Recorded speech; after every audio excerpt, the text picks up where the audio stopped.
expressed on this program are not necessarily those of WTJS, board, staff, or underwriters. Good day. You are listening to Ability Radio. I'm one of your hosts, Amelia Headley-LaMont of the Disability Rights Center of the Virgin Islands. And today I am joined by our special guest, Paula Whatley Matabane. Paula Matabane is a retired professor of the Howard University School of Communications.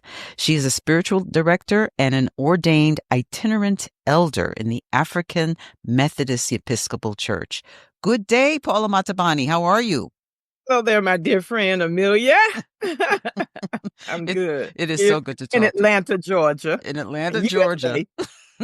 Where there a lot of Virgin Islanders live in the Atlanta, Georgia area. So, you know. They need to take advantage of where they are from. I don't know why you want to come to America. Leave that beautiful environment down there. Yeah. My goodness. Yeah. Well, you know, probably for the same reasons why folks from the South did the Great Migration, you know? Yeah. It's about the economics, I suspect, you know, and maybe other questions. So, but let's talk about you and you. Yeah, I want to kind of bring this story around. Yeah, let's do that.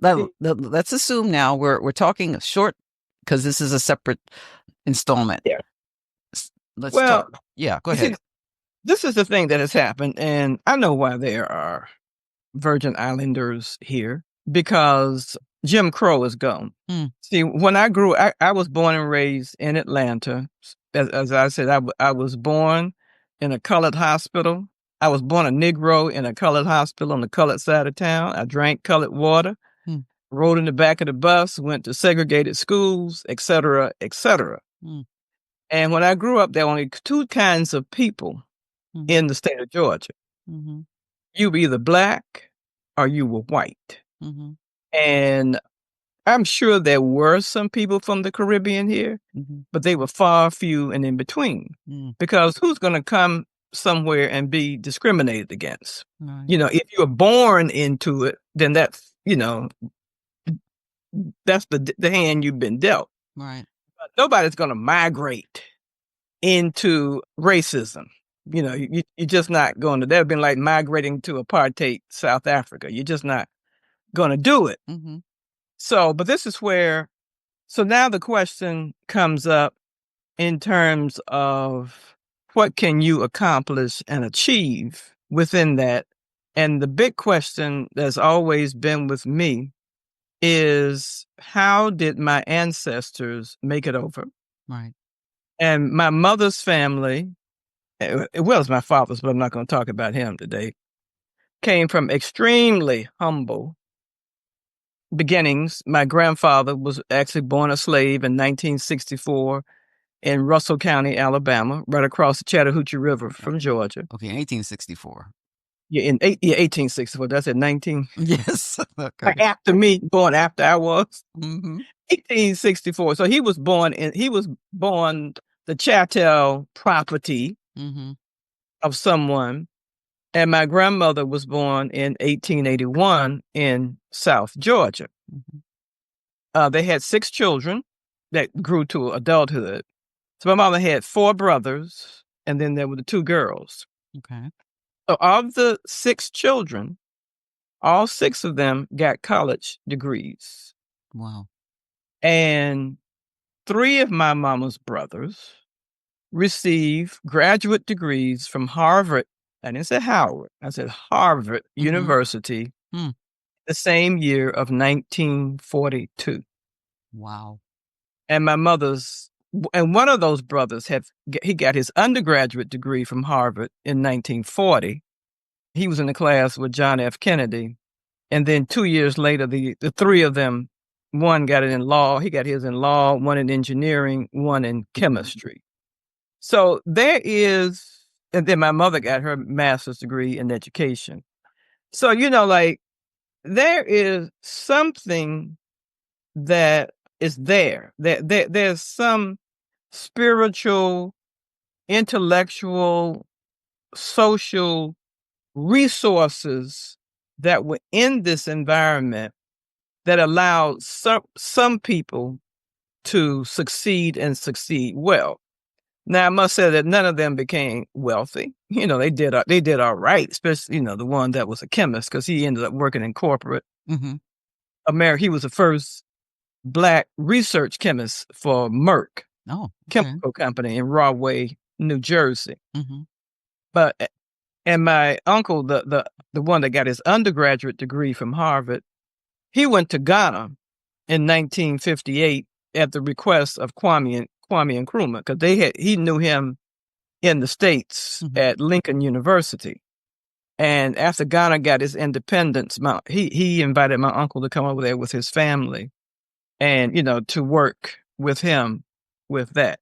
So, like my mother's family has just been all over. One of them was a dean of engineering at Tuskegee Institute.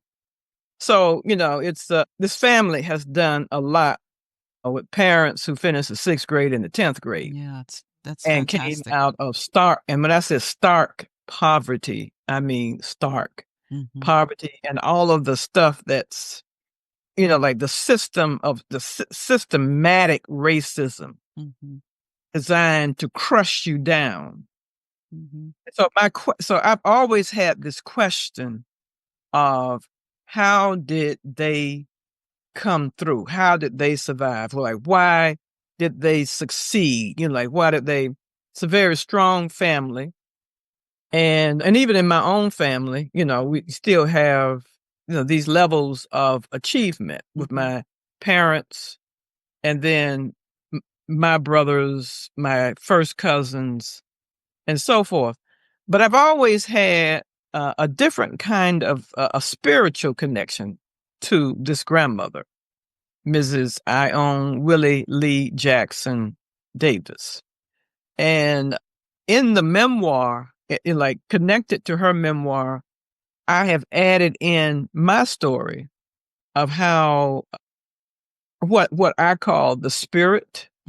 It's like divine spirit, God, and the ancestral spirits, the ones that I never knew, working in concert to really assign me this task of bringing my grandmother's story forward in order to illustrate how a family that was crushed down by poverty was able to raise up and come out healthy. They didn't come out as drug addicts. They didn't come out as alcoholics. I'm not saying they were perfect. Everybody got some issues going on. And it was very important for me because I got caught up in the theodicy question.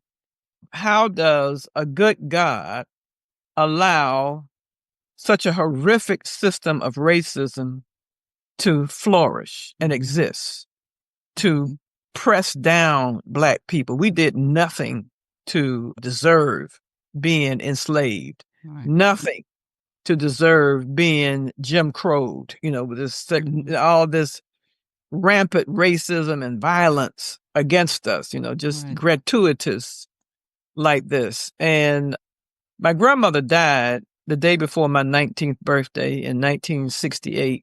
And and that was the same year Dr. King was killed. And so that was a harrowing year for me. And I just kind of lost it on the spiritual realm. And, over the next few years, I just kind of divorced God because I was just really angry. Death can do that. If nobody's explaining things to you and helping you along in your spiritual growth and understanding, they just giving you the same old, well, she's in a better place now. Ain't me telling me no stuff like that. Let's just wait on the Lord and you'll see, and this and that. I needed answers. And nobody was giving. So that's really how I became a political activist, because at least the activists, the leftists, were trying to do something about oppression, about racism. Because, and that's how you and I met. I won't say the battlefield because we weren't soldiers like that, but out there in the field, being active, like you and I were definitely wedded to direct action. Right. We kind of took up from where the civil rights movement left off after the assassination of Dr. King. You see, there was a lull in that period too, because the movement just kind of scattered and splattered, and as the leaders were struggling and fighting it out, and King's absence was major. It was. It was a major, like we lost ground, but then we picked it back because this awareness of the liberation movements in Southern Africa, Right. in particular South Africa, because like they were under this system of apartheid, which was like slavery and Jim Crow. Right. And I don't know if you've ever been to South Africa. I mean, I had the opportunity. I went there in 1988 when it was still under apartheid. And I have to say, Amelia, I just have never seen such evil and meanness. Mm. I had been to many parts of Africa, West Africa and Zambia, some other places. And, I mean, of course, there's a lot of poverty, underdevelopment in Africa. But I had just never seen such stark, evil, meanness, gratuitous. Yeah, meanness. I just... Well, tell us, I mean, one of the things that we had talked about before was that Dr. King, Martin Luther King, had a mentor, so to speak. Okay. And his name was Howard Thurman, which you described as a theological powerhouse. Can you tell us a little bit about him? Yes. And again, that's where one of those sinkholes is. Mm-hmm. Nobody was telling us about Howard Thurman. Mm. If I had learned about Howard Thurman, I would have gotten answers to my questions, and I probably would not have divorced God when I did.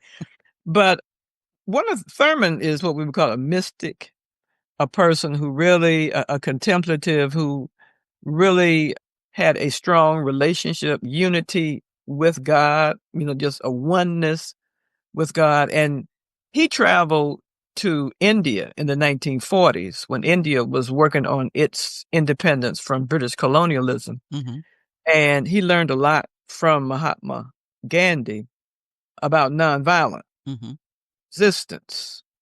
And while he was there, one of the Hindu hosts asked Thurman, "Man, why are you here representing Christianity?" Given the way that was the religion of the slave masters, and the way that, people leave, like there were stories, like of white people interrupting church to go participate in a lynching, no love whatsoever. And so he was moved to write this book called Jesus and the Disinherited, in which he tries to lay out the understanding of Jesus from the point of view of Black suffering people who have gone through slavery. And he says, it's not what does Jesus say about the disinherited, but what does he say to them? How does he address them and where they are, and what are the viable alternatives for them in order to overcome, to rise up and be able to do the kind of thing that King did, Rosa Parks, the whole civil rights movement, because most of those people were church people. Right. So it's a seminal work, and I would really encourage people, this Jesus and the Disinherited. I would encourage anybody has an interest in that, and I would think that people on that island would probably find a lot of points of agreement and understanding in terms of how, in terms of the development of their own faith, as descendants of enslaved people. Right. It's a very, very powerful book. And at Morehouse College, they have the King Chapel, because both King and Thurman are graduates of Morehouse. Mm-hmm. So they have the King Chapel, but the monument in front of the King Chapel is of Howard Thurman. So he's really one of the great theologians of the 20th century. And of course, because, like so much of Christianity is Eurocentric, it's just now that people are beginning to, I mean, like the mainstream church, like, because Black people are saying, no, you got to pay attention to Howard Thurman, so then they say, oh yeah, right. Hmm. And then they're shocked to see how he was so advanced. He's written a lot of books on meditation, different, on meditation, and so his stuff is powerful. It's not just about race. It's about relationship with God. I noticed that he, in 1944, along with a man by the name of Alfred Fist, founded the first interracial, interdenominational church in the United States. Yeah, in San Francisco. Yeah.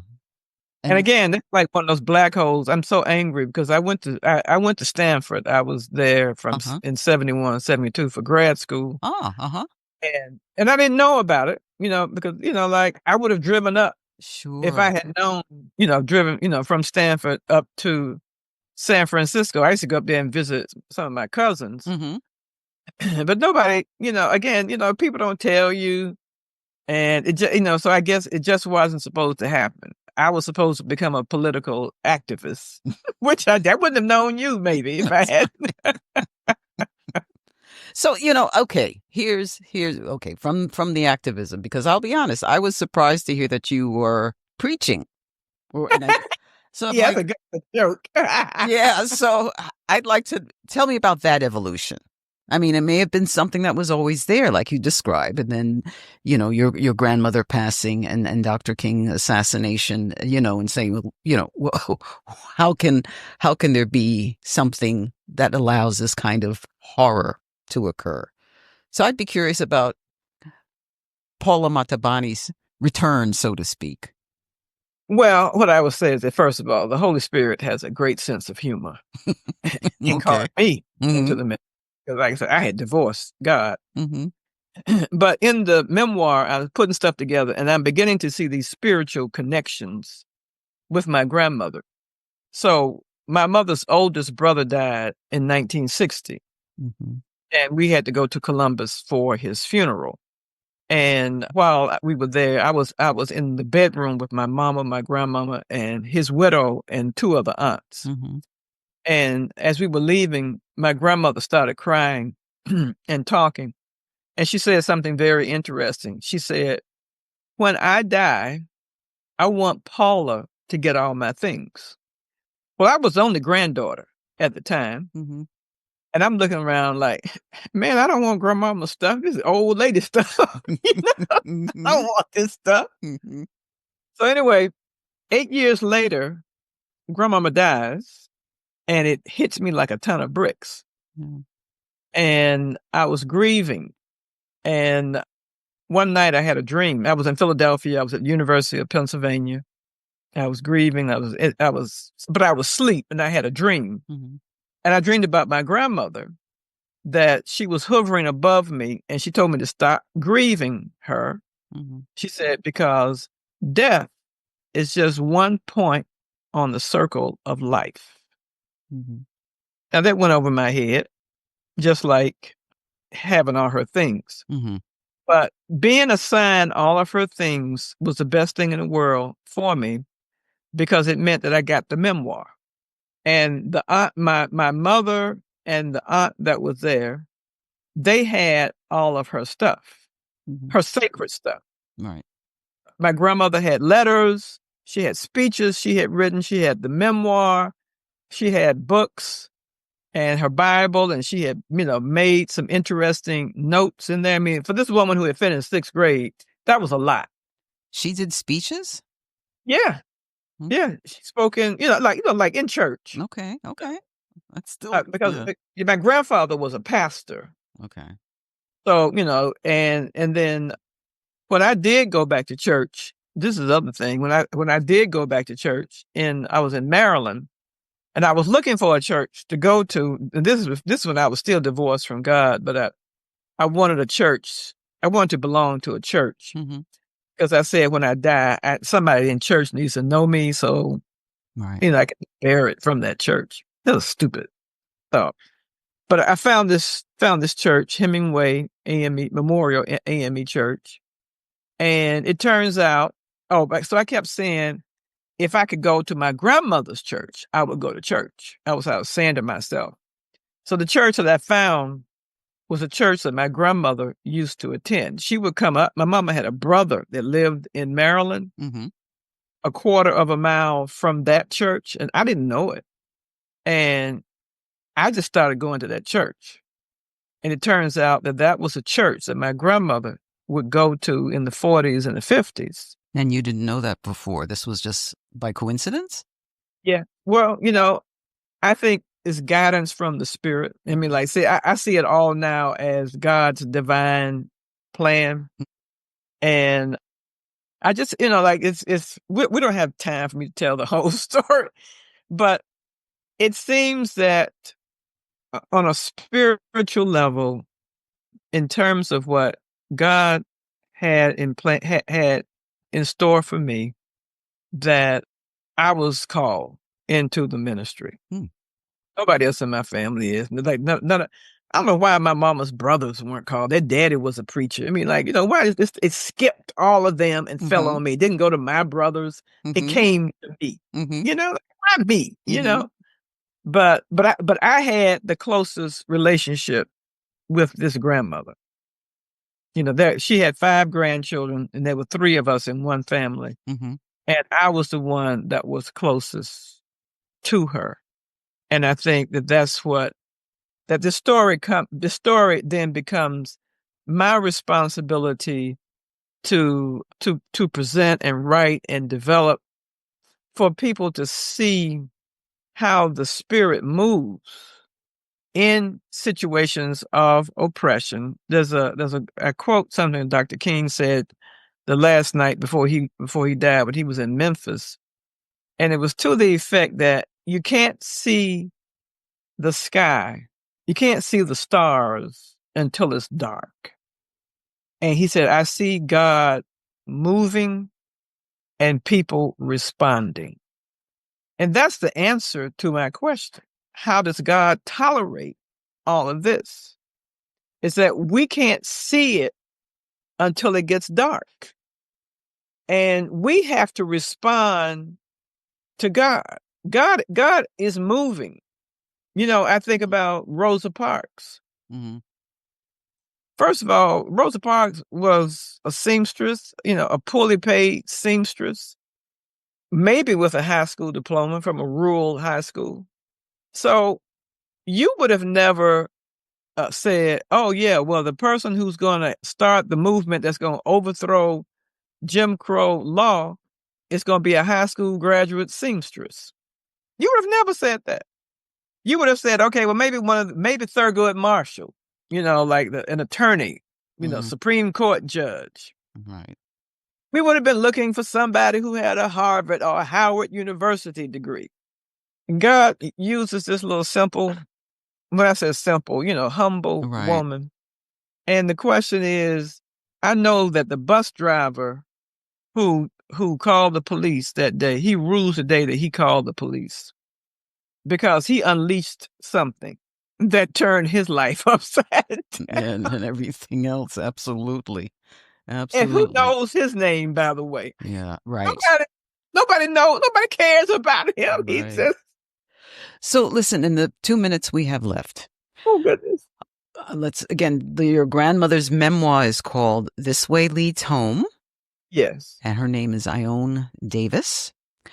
How can people find this publication? Where are we in the development of this project?